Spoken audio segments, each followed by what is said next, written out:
Bible से ban किया गया हनोक की किताब हमारे इतिहास के चौंकाने वाले रहस्यों का खुलासा करता है।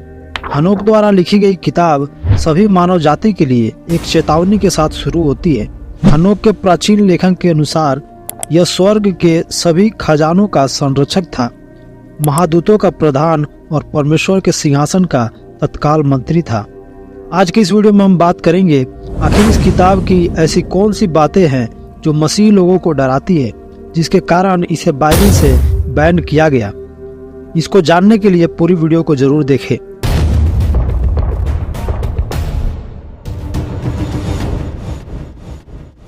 आइए जानते हैं दुनिया के सबसे पुराने बाइबल के खोज के बारे में, जिसमें हनोक की किताब पाई जाती है। यह खोज शुरू होती है एक स्कॉटिश परिवार के व्यक्ति के द्वारा, जिनका नाम है जेम्स ब्रूस। जेम्स ब्रूस का परिवार चाहता था कि वह कानून की पढ़ाई करे, लेकिन उनकी कुछ अलग ही योजना थी। उनका एक सपना था कि वह नील नदी के सबसे पुराने स्रोत की खोज करने वाले पहला व्यक्ति बने।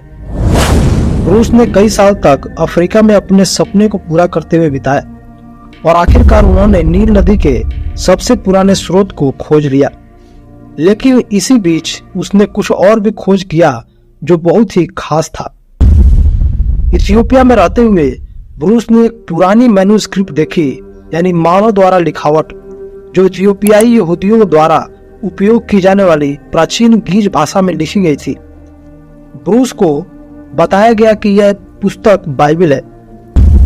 ऐसे देखा जाए तो इथियोपिया में यहूदी धर्म लगभग 3000 वर्ष पुराना है। जेम्स ब्रूस ने जब इथियोपियाई बाइबल को देखा तो बहुत ही अचंभित हुए। ब्रूस बहुत पढ़े लिखे व्यक्ति थे और इथियोपियाई ग्रंथों में उन्होंने पाया सैकड़ों कहानियां ऐसी थी जो हमारे बाइबल में नहीं है।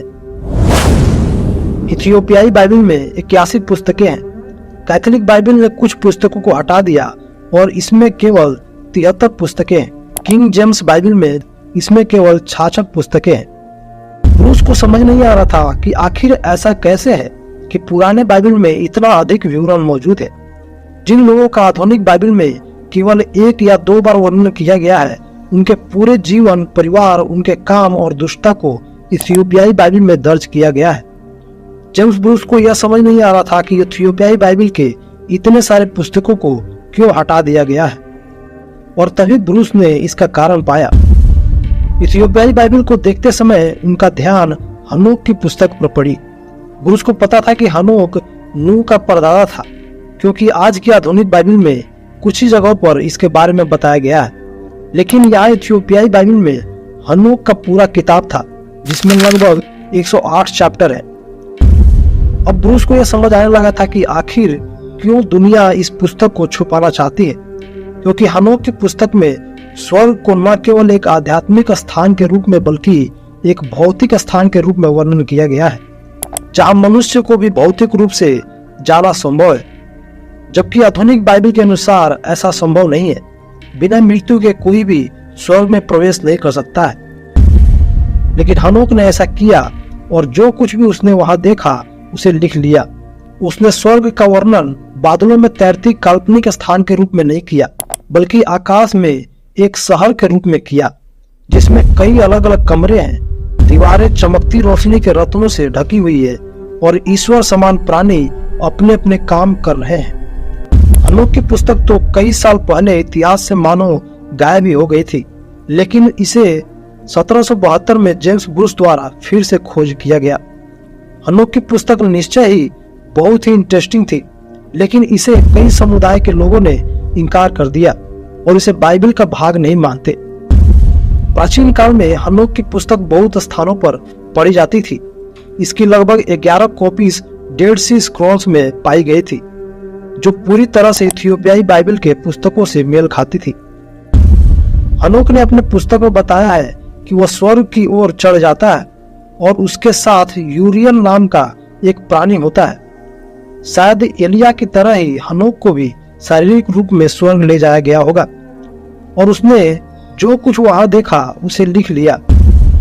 स्वर्ग पर जाते समय उसने नीचे पहाड़ों को और नदियों को देखने का जिक्र किया है, साथ ही हवा और बादल के निर्माण का भी जिक्र किया गया है। हनोक जब स्वर्ग में प्रवेश करता है तो उसे बहुत सारे दरवाजे दिखाए जाते हैं, जिन्हें वह 12 द्वार कहता है। प्रत्येक द्वार का एक नाम और एक उद्देश्य होता है। हनोक वहाँ कुछ प्राणियों को द्वार के अंदर बाहर घूमते हुए देखता है। इन्हें वह स्वर्गदूत और प्रधान दूत कहता है। इनके अंदर से बहुत तेज रोशनी निकलती है। इसके बाद हनोक को ब्रह्मांड का भ्रमण कराने ले जाया गया। वह आकाश गंगा की यात्रा करता है।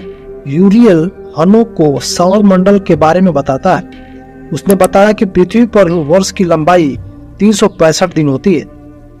हनोक ने यह भी देखा कि आकाश में नक्षत्र कैसे घूमते हैं। यह सब बहुत ही दिलचस्प है क्योंकि हनोक ने इसमें से कई चीजों की आज के खोज के कई वर्षों पहले ही बता दिया था। हनोक ने एक वस्तु देखी जिसे वह जीवन का पुस्तक कहता है। उसका कहना है कि इस पुस्तक में मनुष्य के सभी कामों का रिकॉर्ड है।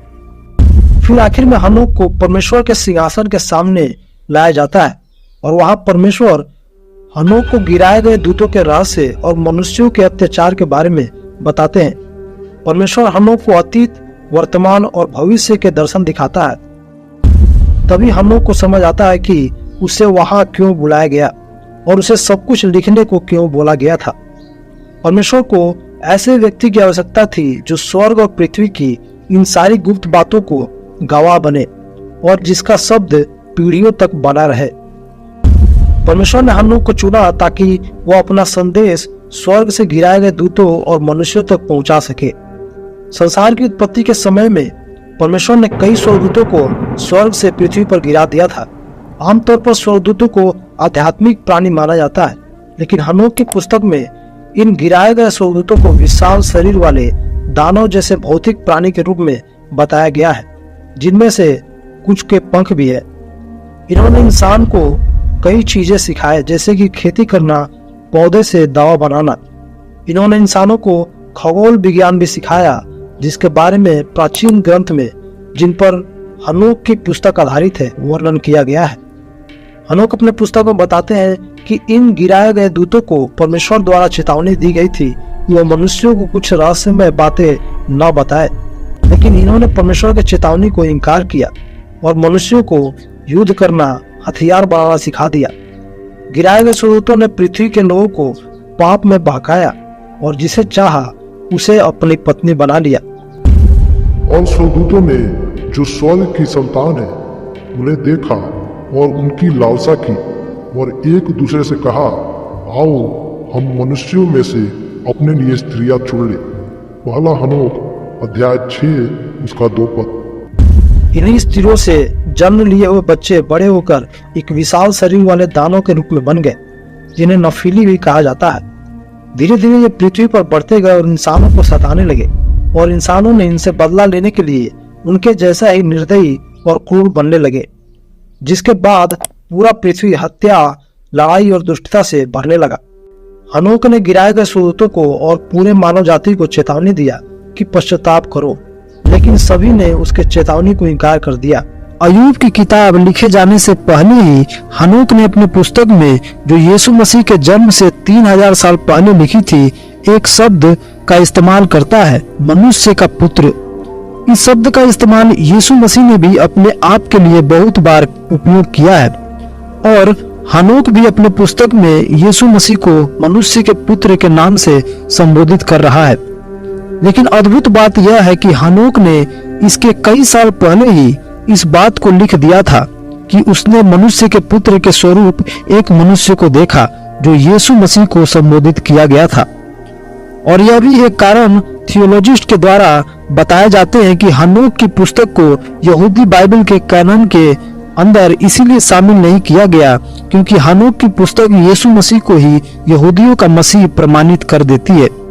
यही कारण है कि यहूदी लोग हनोक की पुस्तक का विरोध भी करते हैं और एक षड्यंत्र भी बनाया गया है कि हनोक के पुस्तक को हनोक ने नहीं लिखी थी। यह इसीलिए क्योंकि अगर यह बात सामने आ जाएगी कि हनोक की पुस्तक हनोक ने ही लिखी थी, तो उन्हें यह भी मानना पड़ेगा कि यीशु मसीह ही यहूदियों का मसीह है और इसीलिए वे हनोक की पुस्तक का विरोध करते हैं। आशा करता हूँ आज की इस वीडियो से आपको कुछ सीखने को मिला होगा।